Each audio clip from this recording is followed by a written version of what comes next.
Un saludo especial para todos aquellos que están siguiendo este estudio de Marcos. Y hoy llegamos al capítulo 15, versos 42 al verso 47. Dice así la palabra del Señor. Cuando llegó la noche, porque era la preparación, es decir, la víspera del día de reposo, José de Arimatea, miembro noble del concilio, quien también esperaba el reino de Dios, vino y entró osadamente a Pilato y pidió el cuerpo de Jesús. Pilato se sorprendió de que ya hubiese muerto, y haciendo venir al centurión, le preguntó si ya estaba muerto. E informado por el centurión, dio el cuerpo a José, el cual compró una sábana y quitándolo, lo envolvió en la sábana y lo puso en un sepulcro que estaba cavado en una peña, e hizo rodar una piedra a la entrada del sepulcro. Y María Magdalena y María, madre de José, miraban donde lo ponían. El Evangelio del Señor Jesucristo está fundamentado sobre hechos históricos. El primero de ellos es su nacimiento virginal, Dios se hace hombre, su encarnación. El segundo es su vida eh, en la tierra, su vida de perfección, sin pecado. El tercero de ellos es la muerte en la cruz. El cuarto, su sepultura. El quinto, su resurrección. Y el sexto, su ascensión a los cielos y glorificación. Y el apóstol Pablo precisamente identifica tres de estos hechos históricos allí en su primera carta a los Corintios, en el capítulo 15, versos 3 y 4, donde dice así la palabra del Señor: que Cristo murió por nuestros pecados conforme a las Escrituras, y que fue sepultado y que resucitó al tercer día conforme a las Escrituras.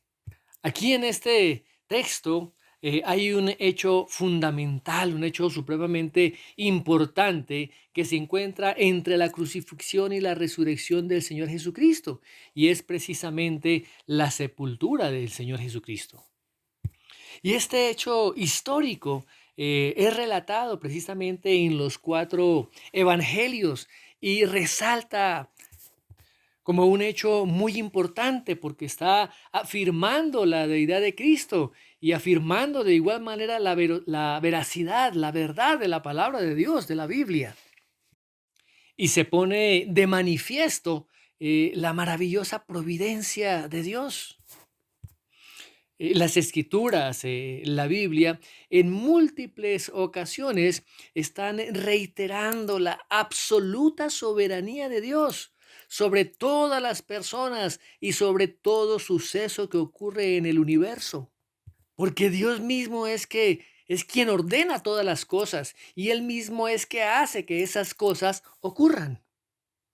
Y así es expresado en el primer libro de las Crónicas, en el capítulo 29, versos 11 y 12, donde dice así la palabra del Señor: Tuya es, oh Jehová, la magnificencia y el poder, la gloria, la victoria y el honor, porque todas las cosas que están en los cielos y en la tierra son tuyas. Tuyo, oh Jehová, es el reino, y tú eres excelso sobre todos. Las riquezas y la gloria proceden de ti y tú dominas sobre todo. En tu mano está la fuerza y el poder, y en tu mano el hacer grande y el dar poder a todos. De la misma forma se expresa en el libro de Job, capítulo 23, verso 13, donde dice así la palabra del Señor: Pero si Él determina una cosa, ¿quién lo hará cambiar? Su alma deseó e hizo. De la misma forma lo expresa el salmista allí en el Salmo 115, verso 3, donde dice así la palabra de Dios: Nuestro Dios está en los cielos, todo lo que quiso ha hecho. También en el Salmo 135, versículo 6, dice así la palabra del Señor: Todo lo que Jehová quiere, lo hace, en los cielos y en la tierra, en los mares y en todos los abismos. Asimismo, el profeta Isaías lo expresa allí en el capítulo 46, versos 9 y 10, donde dice así la palabra del Señor: Acordaos de las cosas pasadas desde los tiempos antiguos. porque yo soy Dios y no hay otro Dios, y nada hay semejante a mí, que anuncio lo por venir desde el principio y desde la antigüedad lo que aún no era hecho, que digo, mi consejo permanecerá y haré todo lo que quiero. De igual forma, el profeta Daniel, allí en el capítulo 4, verso 35, dice así: todos los habitantes de la tierra son considerados como nada, y él hace según su voluntad en el ejército del cielo y en los habitantes de la tierra, y no hay quien detenga su mano y le diga, ¿qué haces? Y en el Nuevo Testamento, el apóstol Pablo, cuando le escribe a los hermanos de Éfeso, allí en el capítulo 1, verso 11, dice lo siguiente: en él asimismo tuvimos herencia, habiendo sido predestinados conforme al propósito del que hace todas las cosas según el designio de su voluntad. En estos textos y en muchos otros vemos cómo se manifiesta la absoluta soberanía de Dios.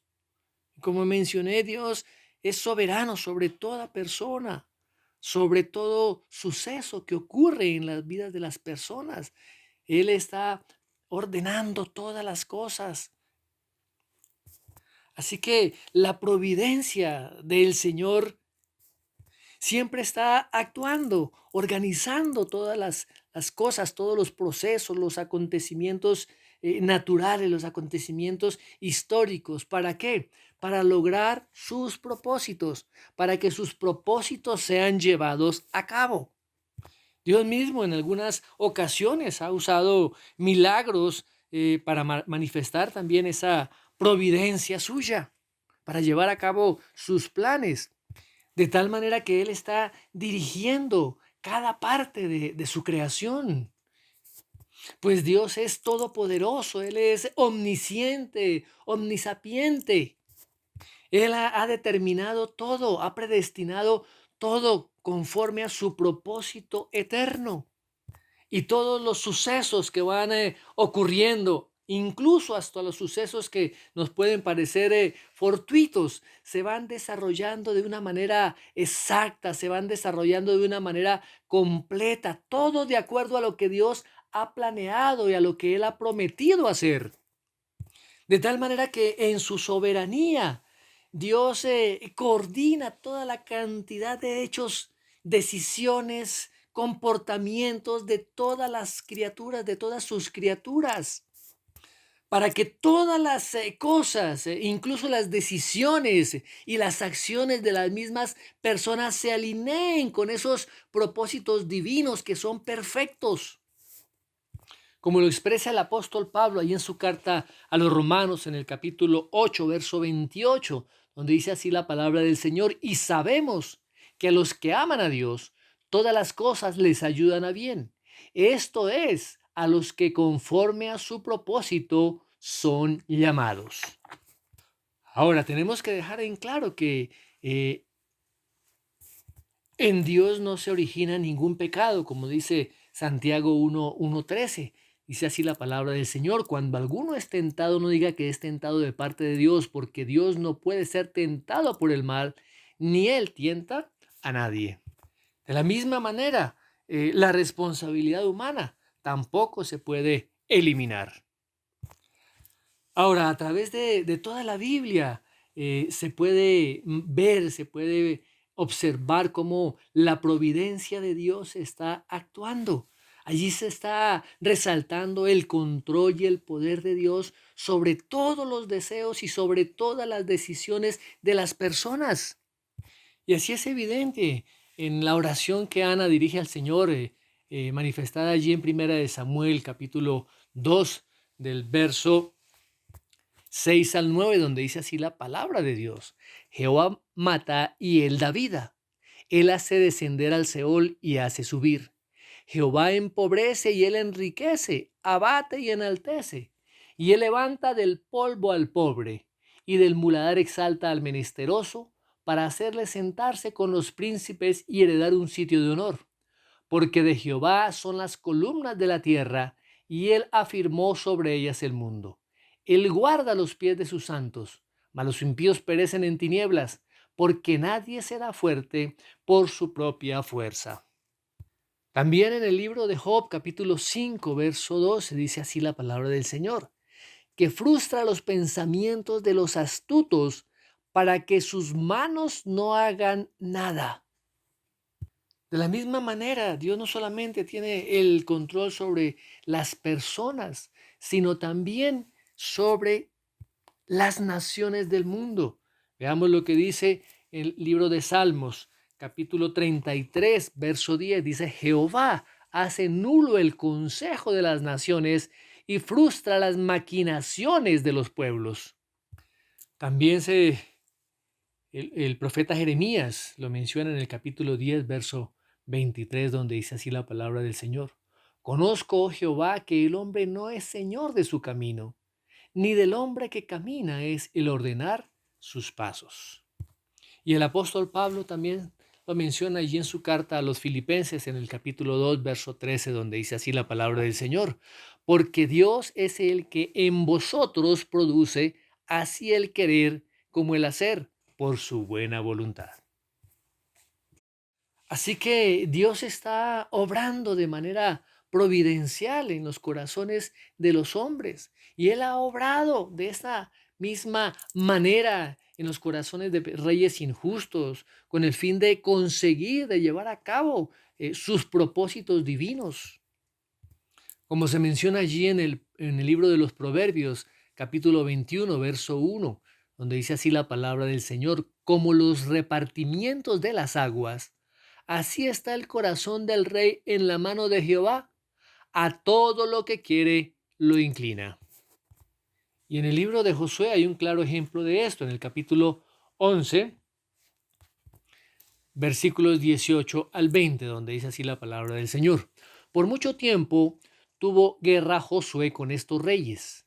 No hubo ciudad que hiciese paz con los hijos de Israel, salvo los heveos que moraban en Gabaón. Todo lo tomaron en guerra. Porque esto vino de Jehová, que endurecía el corazón de ellos para que resistiesen con guerra a Israel, para destruirlos y que no les fuese hecha misericordia, sino que fuesen desarraigados, como Jehová lo había mandado a Moisés. Otro ejemplo lo tenemos en el caso de la vida de José, cómo fue esa mano providencial de Dios que supervisa las acciones malvadas de estos hermanos. ¿Para qué? Para que él finalmente fuese exaltado a una posición de liderazgo en Egipto. Como se menciona allí en Génesis capítulo 50, verso 20, donde dice así la palabra del Señor. Vosotros pensasteis mal contra mí, mas Dios lo encaminó a bien para hacer lo que vemos hoy, para mantener en vida a mucho pueblo. De la misma manera, también la providencia de Dios motivó al corazón de Faraón para que éste se endureciera, para que la gloria de Dios se mostrara en la liberación del pueblo de Israel de la esclavitud. Otro ejemplo de esta obra providencial de Dios es cuando Él impulsa a Ciro para que permitiera que los judíos regresaran a su tierra después de 70 años de cautiverio. De la misma manera también esa providencia de Dios puso a Esther en una posición de influencia allí en el reino de Persia para que su pueblo no pareciera un genocidio como tenían planeado los enemigos de Israel. Ahora, la providencia divina también se ve a todo lo largo de la vida y el ministerio del Señor Jesucristo, como lo evidencian numerosas profecías que fueron cumplidas. Incluso antes de que el mismo Señor Jesucristo naciera, Él indujo a César Augusto a decretar la realización de un censo. Y esto obligó a José y a María a viajar a Belén. ¿Para qué? Para que se cumpliera esa profecía del Antiguo Testamento de que el Mesías nacería en Belén.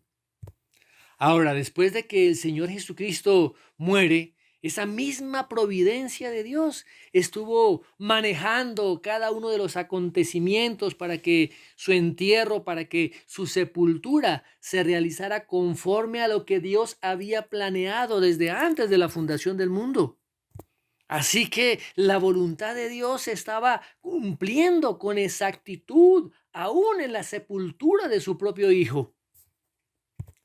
Y en este hecho histórico vemos la participación de un grupo de personas, comenzando por los soldados romanos. Allí estaban también esos santos hombres y mujeres piadosos. Y también encontramos allí el grupo de los religiosos que buscaban venganza. Y todos estos actores que participaron allí en el entierro, en la sepultura del Señor Jesucristo, pues fueron motivados por deseos y por emociones y por responsabilidades personales. Pero démonos cuenta que aunque las palabras, lo que ellos declararon, aunque lo que ellos hicieron eran propios de ellos, decisiones que habían tomado ellos, Dios controla todo esto. ¿Para qué? Para que las decisiones que ellos tomaran obraran hacia el cumplimiento de esa profecía bíblica y que se cumpliera con exactitud esos propósitos divinos. Así que veamos primeramente a este grupo de soldados. Ahora, estos soldados pues no tenían ningún interés particular en el Señor Jesucristo. Ellos simplemente iban a cumplir las órdenes que había dado Pilato. Recordemos, como lo vimos la vez anterior, que el Señor Jesucristo murió hacia las 3 de la tarde. Él entregó su vida por su propia autoridad, como dice la palabra del Señor allí en Juan 10, 17 y 18. Así dice la palabra de Dios. Por eso me ama el Padre, porque yo pongo mi vida para volverla a tomar. Nadie me la quita, sino que yo de mí mismo la pongo. Tengo poder para ponerla y tengo poder para volverla a tomar. Este mandamiento recibí de mi Padre. Pero los 12 ladrones que fueron crucificados juntamente con el Señor Jesús aún estaban vivos. Así que los dirigentes judíos, eh, para cumplir la ley del Antiguo Testamento, y especialmente porque se trataba de la celebración de la Pascua, pues quisieron que esos 3 cuerpos fueran bajados de la cruz antes de que comenzara el día de reposo. Recordemos que para los judíos el día comenzaba a las 6 de la tarde. Y aquí vemos algo bien irónico. Estos líderes religiosos hipócritas acababan de participar en el asesinato del Mesías, pero estaban siendo tan escrupulosos en sus esfuerzos farisaicos para evitar toda impureza religiosa que les contaminara para celebrar, para llevar a cabo esta celebración. Así que como ellos sabían que los romanos no quitaban a las víctimas de crucifixión hasta que estuvieran muertas, esos dirigentes religiosos pues pidieron a Pilato que acelerara la ejecución. Miremos lo que dice el capítulo 19 del Evangelio de Juan, verso 31. Entonces los judíos, por cuanto era la preparación de la Pascua, a fin de que los cuerpos no quedasen en la cruz en el día de reposo, pues aquel día de reposo era de gran solemnidad, rogaron a Pilato que les quebrasen las piernas y fuesen quitados de allí. La víctima de crucifixión, para poder respirar, debía levantarse con las piernas, apoyarse en las piernas. ¿Para qué? Para que de esta manera el diafragma pudiera expandirse y los pulmones llenarse de aire. Por esa razón, los soldados, para acelerar la muerte, usaban un mazo para quebrar las piernas, particularmente los fémures, de ambas piernas de las víctimas. Y este proceso se conocía como crurifragium. Así que la víctima, al no poder levantarse para tomar aire, pues moría de manera lenta de asfixia. Muy bien, así que Pilato accede nuevamente a las exigencias de estos líderes religiosos. Veamos lo que dice el verso 32 de Juan 19. Vinieron pues los soldados y quebraron las piernas al primero, y asimismo al otro que había sido crucificado con él. Verso 33. Mas cuando llegaron a Jesús, como le vieron ya muerto, no le quebraron las piernas. Pero uno de los soldados le abrió el costado con una lanza y al instante salió sangre y agua. Así que los soldados cumplieron esa orden de Pilato, le quebraron las piernas a los 12 malhechores que estaban crucificados juntamente con el Señor Jesús. Pero cuando llegaron a él, vieron que él estaba muerto. Y como dice la palabra, uno de los soldados le abrió el costado con una lanza. Y al instante salió sangre y agua. Así que ya el Señor Jesucristo no estaba vivo. Ahora esto pues pareció una decisión insignificante en que los soldados no quebraran las piernas del Señor Jesús, sino más bien el perforarle el costado con una lanza. Pero precisamente eso cumplió la profecía mesiánica. Como lo menciona allí el mismo capítulo 19 de Juan, versos 36 y 37. Porque estas cosas sucedieron para que se cumpliese la escritura. No será quebrado hueso suyo. Y también otra escritura dice, mirarán al que traspasaron. Y esta profecía está allí enunciada en el Salmo 34, en el verso 20, donde dice así la palabra del Señor. Él guardará todos sus huesos, ni uno de ellos será quebrantado. De tal manera que, como lo menciona ahí el libro de Éxodo y de Números, para que el Señor aceptara un cordero pascual no debía tener ningún hueso roto. Por tanto, el Cordero de Dios no tuvo las piernas quebradas.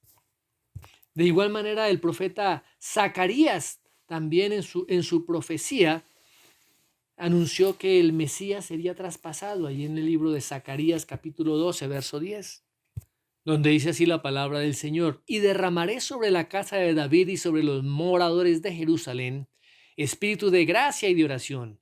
Mirarán a mí, a quien traspasaron, y llorarán como se llora por hijo unigénito, afligiéndose por él como quien se aflige por el primogénito. Así que todo el plan detallado de Dios se estaba llevando a cabo en la muerte y sepultura del Señor Jesucristo. Ahora, estos soldados romanos eh, no tenían por qué conocer estos pasajes del Antiguo Testamento. Y aun si los conocieran, no había ningún motivo para llevarlos a cabo. Pero démonos cuenta que su comportamiento fue guiado por la mano del Dios Todopoderoso. De tal manera que estas acciones de los soldados que surgieron de sus propios motivos, de sus propios impulsos, de su propia voluntad, estuvieron también bajo el control absoluto de Dios. ¿Para qué? Para que las escrituras se cumplieran y para que el Mesías fuera afirmado. Muy bien, entremos en el texto. Dice, cuando llegó la noche, porque era la preparación, es decir, la víspera del día de reposo, José de Arimatea, miembro noble del concilio, que también esperaba el reino de Dios, vino y entró osadamente a Pilato y pidió el cuerpo de Jesús. Pilato se sorprendió de que ya hubiese muerto, y haciendo venir al centurión le preguntó si ya estaba muerto. E informado por el centurión, dio el cuerpo a José, el cual compró una sábana y quitándolo, lo envolvió en la sábana y lo puso en un sepulcro que estaba cavado en una peña, e hizo rodar una piedra a la entrada del sepulcro. Y María Magdalena y María, madre de José, miraban dónde lo ponían. Aquí durante las últimas horas de ese viernes antes de que llegara la noche, vemos de igual manera actuar la providencia de Dios. Y esta providencia estaba actuando a través precisamente de los seguidores de Jesús y de uno de manera particular, como lo explica aquí Marcos, que cuando llegó la noche, o sea, estaba más o menos entre las 3 y las 6 de la tarde. Dice, porque era la preparación, es decir, la víspera del día de reposo. José de Arimatea dice que fue ante Pilato para encargarse de la sepultura del cuerpo del Señor Jesucristo. Ahora, pues no se sabe mucho de José de Arimatea, ya que solo se menciona en la Biblia con relación a este suceso. Tampoco se sabe la ubicación exacta de Arimatea, aunque algunos estudiosos lo asocian con el lugar del nacimiento de Samuel, pero en Lucas pues se explica que era un pueblo de Judea. Ahora, José de Arimatea era un hombre que era miembro noble del concilio, o sea que él pertenecía al Sanedrín. Y aunque José de Arimatea pertenecía al Sanedrín, pues se diferencia de los demás líderes religiosos. Dice allí en Lucas capítulo 23, verso 50, que él era un varón bueno y justo. Dice así Lucas 23, 50 y 51. Había un varón llamado José de Arimatea, ciudad de Judea, el cual era miembro del concilio, varón bueno y justo, este que también esperaba el reino de Dios y no había consentido en el acuerdo ni en los hechos de ellos, fue a Pilato y pidió el cuerpo de Jesús. De tal manera de que José de Arimatea había creído en el Señor Jesucristo. Él recibió esa fe salvadora, creyó en él. Y a pesar de que era miembro del Sanedrín, dice aquí que él no había consentido con ese plan malévolo y ese trato inhumano que se le dio por parte de los dirigentes religiosos al Señor Jesús. Y parece que no estuvo presente en el juicio que se llevó a cabo contra el Señor Jesucristo. En los evangelios de Mateo y de Juan describen a José como discípulo de Jesús. Y también señalan que se trataba de un creyente que estaba esperando el reino de Dios.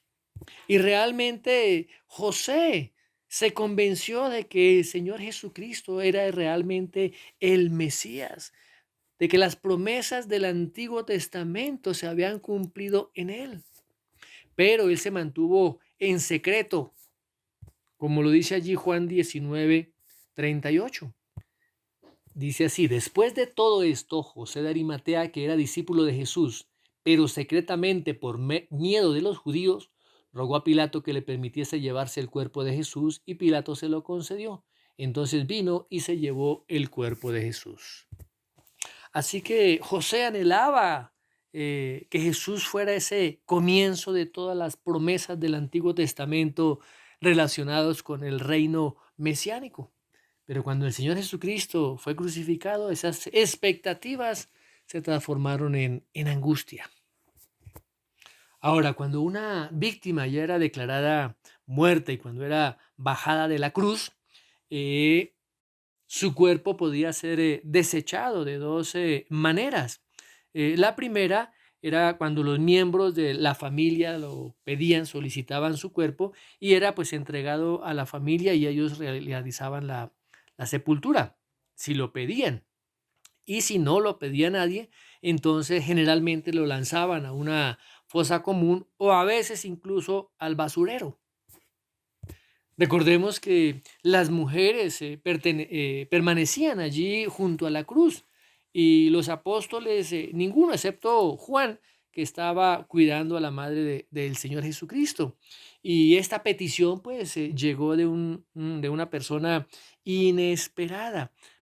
Pero José de Arimatea pues estaba motivado por su amor al Señor Jesucristo. Por eso dice que vino y entró osadamente a Pilato y pidió el cuerpo de Jesús.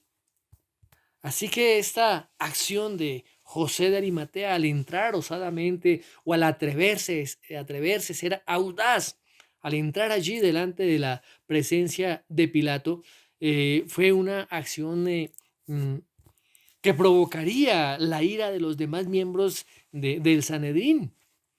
y él quedaría pues al descubierto, su lealtad a Cristo quedaría manifestada. Así que después de que los líderes religiosos pidieran a Pilato eh, de que las víctimas que fueron crucificadas fueran bajadas antes de que comenzara el día de reposo, y después de que ordenaron a los soldados a acelerar esa ejecución, Pilato pues estaba esperando que se confirmara la orden que él había dado cuando aparece José. Por eso es que Pilato se sorprendió de que Jesús ya hubiese muerto, y haciendo venir al centurión le preguntó si ya estaba muerto. E informado por el centurión que Jesús ya había fallecido, le dio el cuerpo a José. De tal manera que José tuvo el permiso y regresa al sitio de la crucifixión para disponer el cuerpo sin vida del Señor Jesucristo. En el Evangelio de Mateo capítulo 27, verso 57, se señala a José como rico. Veamos lo que dice. Cuando llegó la noche, vino un hombre rico de Arimatea llamado José, que también había sido discípulo de Jesús. Ahora, José quiso honrar a Jesús después de su muerte. Quería verlo sepultado de una manera adecuada y que no fuera lanzado a una fosa común o al basurero. Pero Dios, de manera sobrenatural, estaba dirigiendo las acciones de José para cumplir la profecía bíblica mencionada allí en Isaías capítulo 53, verso 9, donde el profeta declaró: y se dispuso con los impíos su sepultura, mas con los ricos fue su muerte. Ahora, las implicaciones de esta profecía no se entenderían hasta después de que el Señor Jesucristo muriera. Fíjense que los romanos habían planeado echar su cuerpo en cualquier fosa o en cualquier basurero como un delincuente común y corriente. Pero dice que la palabra que el Mesías sería sepultado en la tumba de un hombre rico, de un hombre prominente. Y así sucedió.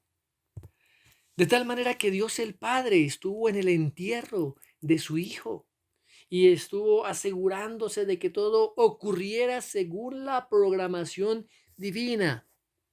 Así que este momento era muy importante, porque el cuerpo del Señor Jesucristo estaría allí en la tumba por 3 días, tal como se había anunciado y como lo había anunciado y manifestado en varias ocasiones el mismo Señor Jesucristo. Así que démonos cuenta que también Dios impulsa a estos líderes religiosos a pedir que los cuerpos fueran bajados ese viernes, y Pilato concedió esa solicitud.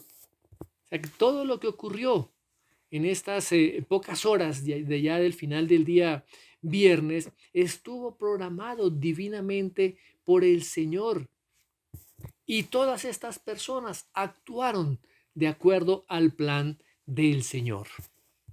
Ahora, según la costumbre judía, ellos no embalsamaban los cuerpos. Por eso es que la palabra dice que José compró una sábana y lo envuelve en esa sábana. Generalmente, pues se usaban tiras de tela, las cuales eran llenas de especias aromáticas para combatir, repeler un poco los olores que eran causados por el cuerpo ya en descomposición. Ahora, en la preparación del cuerpo, no solamente estuvo allí presente José de Arimatea. En el Evangelio de Juan también nos habla de otra persona que estuvo allí presente. Evangelio de Juan, capítulo 19, versos 39 y 40. Dice así la palabra del Señor. También Nicodemo, el que antes había visitado a Jesús de noche, vino trayendo un compuesto de mirra y de aloes como 100 libras. Tomaron pues el cuerpo de Jesús y lo envolvieron en lienzos con especias aromáticas, según es costumbre sepultar entre los judíos. Recordemos que Nicodemo, que era un maestro judío, un prominente maestro, se reunió con el Señor Jesús durante una noche a inicio de su ministerio. Vemos allí en Juan capítulo 3, los primeros 21 versículos. Y era también miembro del Sanedrín. Y al igual que José, pues había recibido esa fe para aceptar al Señor Jesucristo como el Mesías. Y quiso honrar al Señor Jesucristo en su sepelio, en su entierro, y pues esto lo indica la cantidad de especias aromáticas que él compró. Así que después de preparar el cuerpo del Señor Jesús para el entierro, pone este cuerpo en un sepulcro que estaba cavado en una peña. Y esta precisamente era una tumba que pertenecía pues a José, y estaba ubicada cerca de, del Gólgota. En Israel era común de que las tumbas se pudieran utilizar varias veces. El cuerpo, cuando se descomponía y quedaban los solos huesos, entonces se juntaban esos huesos en un osario y así la tumba volvía a estar disponible. Pero dice que José colocó a Jesús en una tumba a la que nunca habían puesto ningún cadáver. Allí en Mateo nos dice que fue una tumba nueva, un sepulcro nuevo, y que José hizo rodar una piedra a la entrada del sepulcro con el propósito de mantener pues alejado a cualquier intruso no deseado, bien sean animales o aún ladrones de tumbas. Y Marco nos sigue narrando que algunas de las mujeres habían estado observando la crucifixión del Señor Jesucristo desde lejos. Entre ellas se encontraba María Magdalena y María, madre de José, y posiblemente otras mujeres de Galilea. Y todavía estaban allí cerca a la cruz cuando José llega para reclamar el cuerpo del Señor Jesucristo. De tal manera que cuando José llega para llevarse el cuerpo, las mujeres lo siguieron. Y dice la palabra que miraban donde ponían a Jesús. Así que ellas vieron por sí mismas cuál fue el lugar donde pusieron el cuerpo del Señor Jesucristo. Por eso es que el domingo en la mañana ellas van precisamente al mismo lugar, a la misma tumba donde el viernes en horas de la tarde había sido depositado el cuerpo de Cristo. Así que las mujeres observaron con claridad cómo el cuerpo del Señor Jesucristo fue enterrado en la tumba antes de regresar a sus casas esa noche, ya cuando el sol comenzaba a ponerse. Y como lo menciona Lucas, ellas fueron a preparar sus mezclas de especies y planeaban volver a la tumba del Señor Jesucristo después del día de reposo. Miremos allí en Lucas 23, versos 56 al 24:1. Dice así la palabra del Señor. Miremos desde el 55. Y las mujeres que habían venido con él desde Galilea siguieron también y vieron el sepulcro y cómo fue puesto su cuerpo, y vueltas prepararon especias aromáticas y ungüentos, y descansaron el día de reposo conforme al mandamiento. El primer día de la semana, o sea, el domingo, muy de mañana vinieron al sepulcro trayendo las especias aromáticas que habían preparado y algunas otras mujeres con ellas. Pero cuando llegan ese domingo en la mañana, encontraron algo asombroso. Muy bien, como dijimos al comienzo, Dios tiene el poder y el control de todas las acciones, y en este caso particular de los soldados de Pilato, de todas las personas piadosas, hombres y mujeres que estaban allí cerca a la cruz, pero también de esos dirigentes religiosos, enemigos del Señor Jesucristo. Y en el Evangelio de Mateo se relata una reunión entre esos líderes religiosos y Pilato que se llevó a cabo precisamente al día siguiente, o sea, durante el día de reposo. Veamos lo que dice Mateo capítulo 27, del verso 62 al verso 66, donde dice así la palabra del Señor.